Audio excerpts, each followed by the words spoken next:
Hey everyone, this is Kit Cabello with Harlan's Media. We are filming on location at the Gary Chicago International Airport here in the state of Indiana. I'm joined here today with Ruth Needleman, one of the main organizers that's protesting the deportation of immigrant families. Ruth, thank you so much for joining Harlan's Media. My pleasure.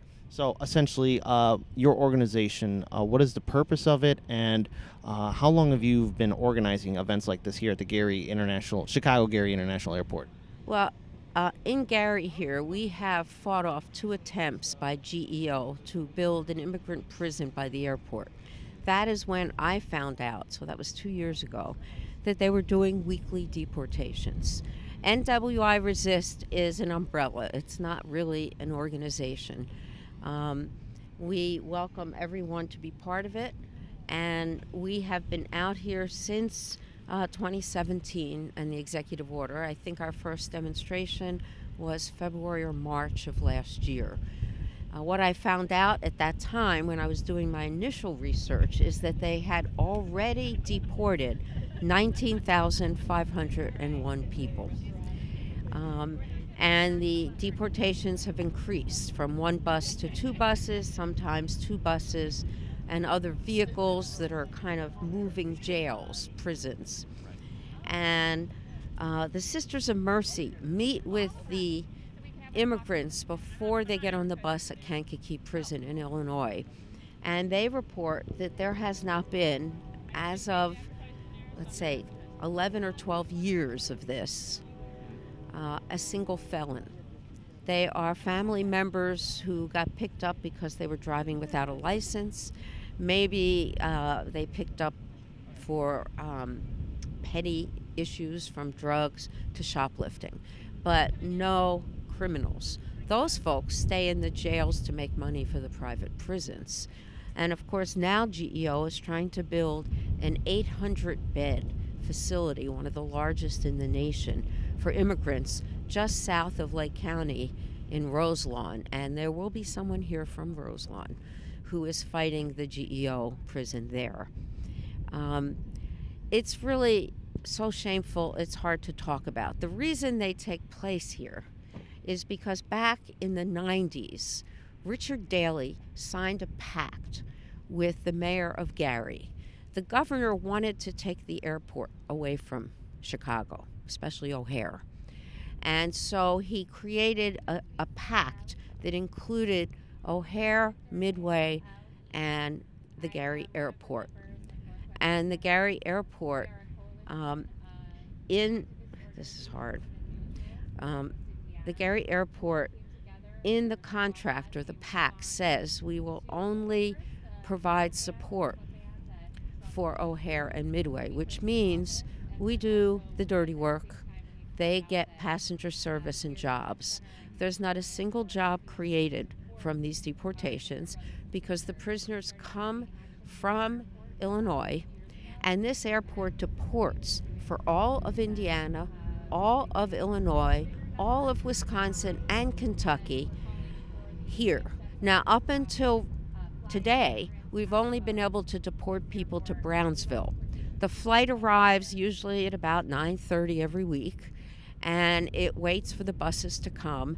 People are shackled hand to foot, and they have to crawl up the steps of the plane to get in there. We do have footage of this. And it is disgusting. It is inhuman. And this pact binds us. But a new building going up right across the street, you don't see it yet, I think it's down there, is a new customs building. So Gary will become capable of sending out international deportation flights, which are now done at O'Hare.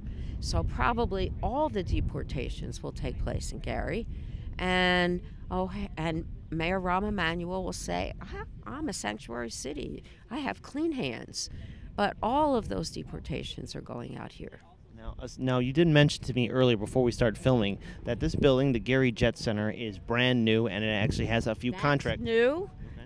There's a new fueling station. That's a new Jet Center building, and there's one other administration building. The Jet Center is a resident at the airport. They have a contract with the Gary Airport, which I cannot get a hold of, nor can my city council person.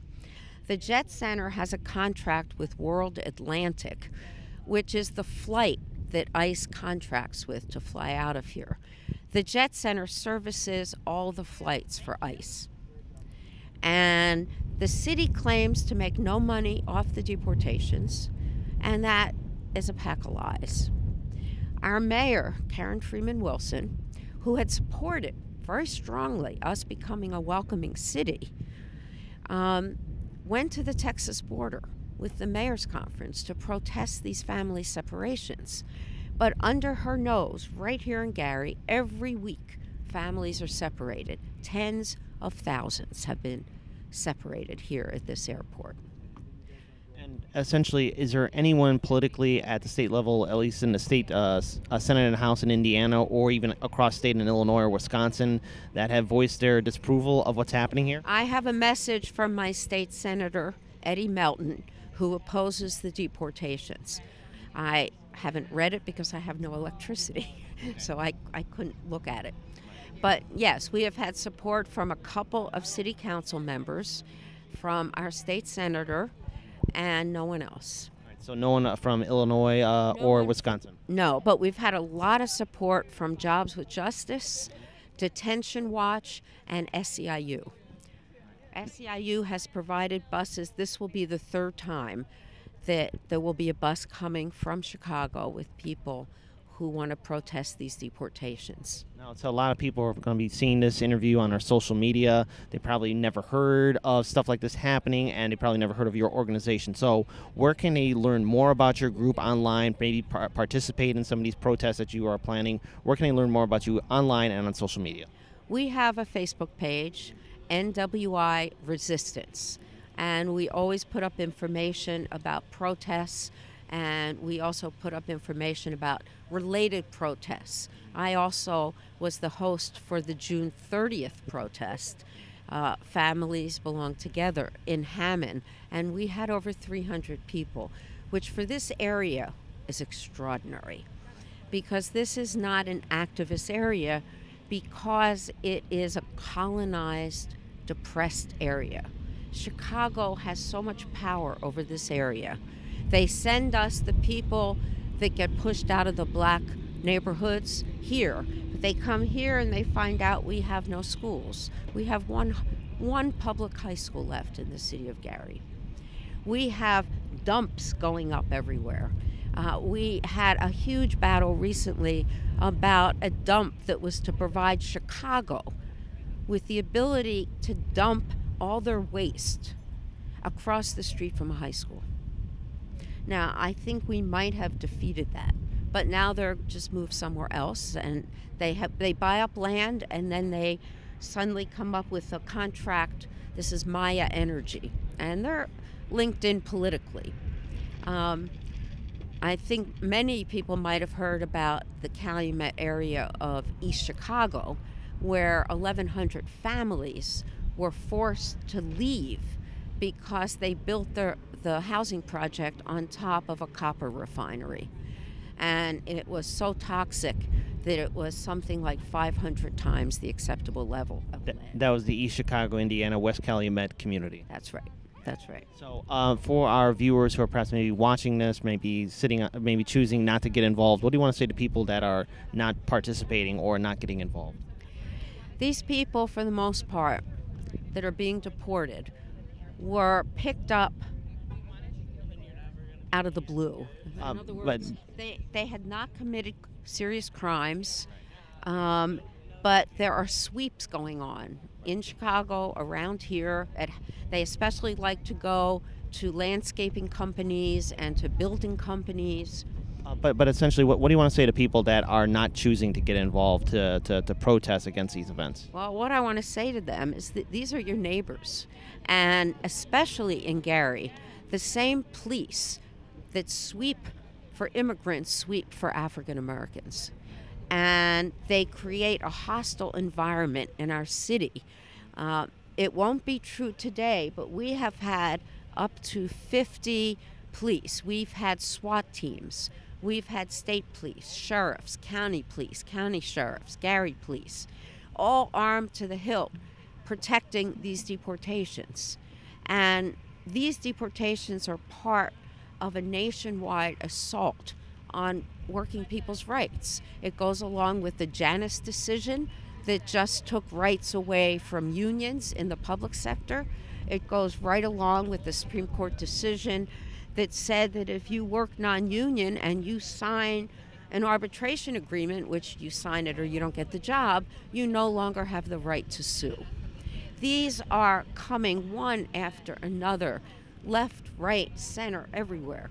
And Indiana is one of the most reactionary states. I think our legislature has been voted the worst in the nation when it comes to conservative.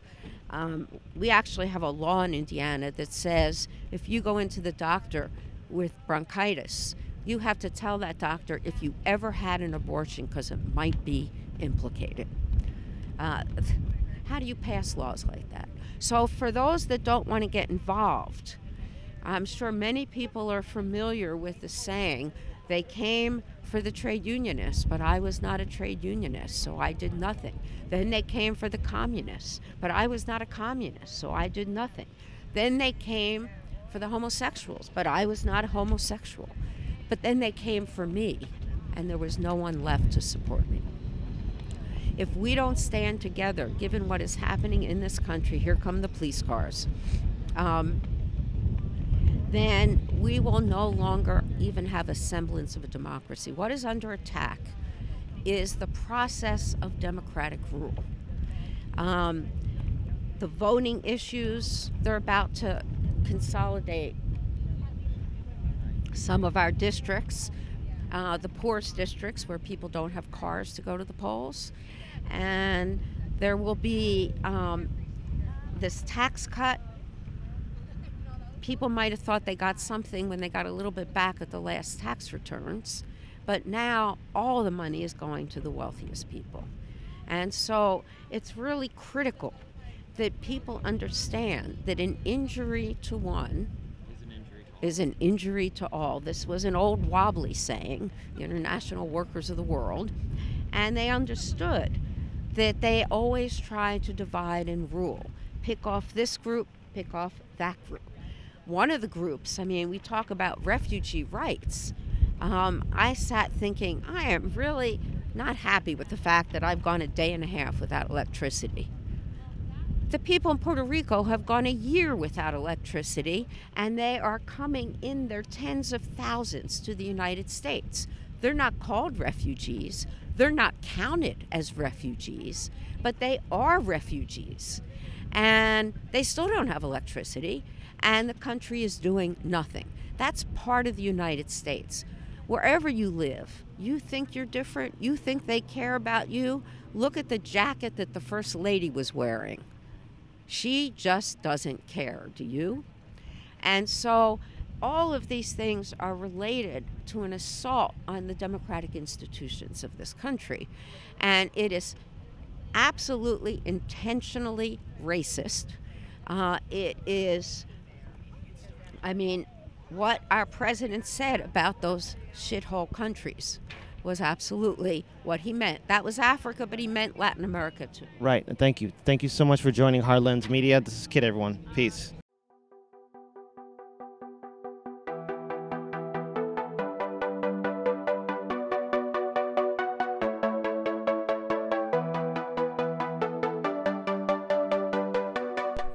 You're watching Hard Lens Media.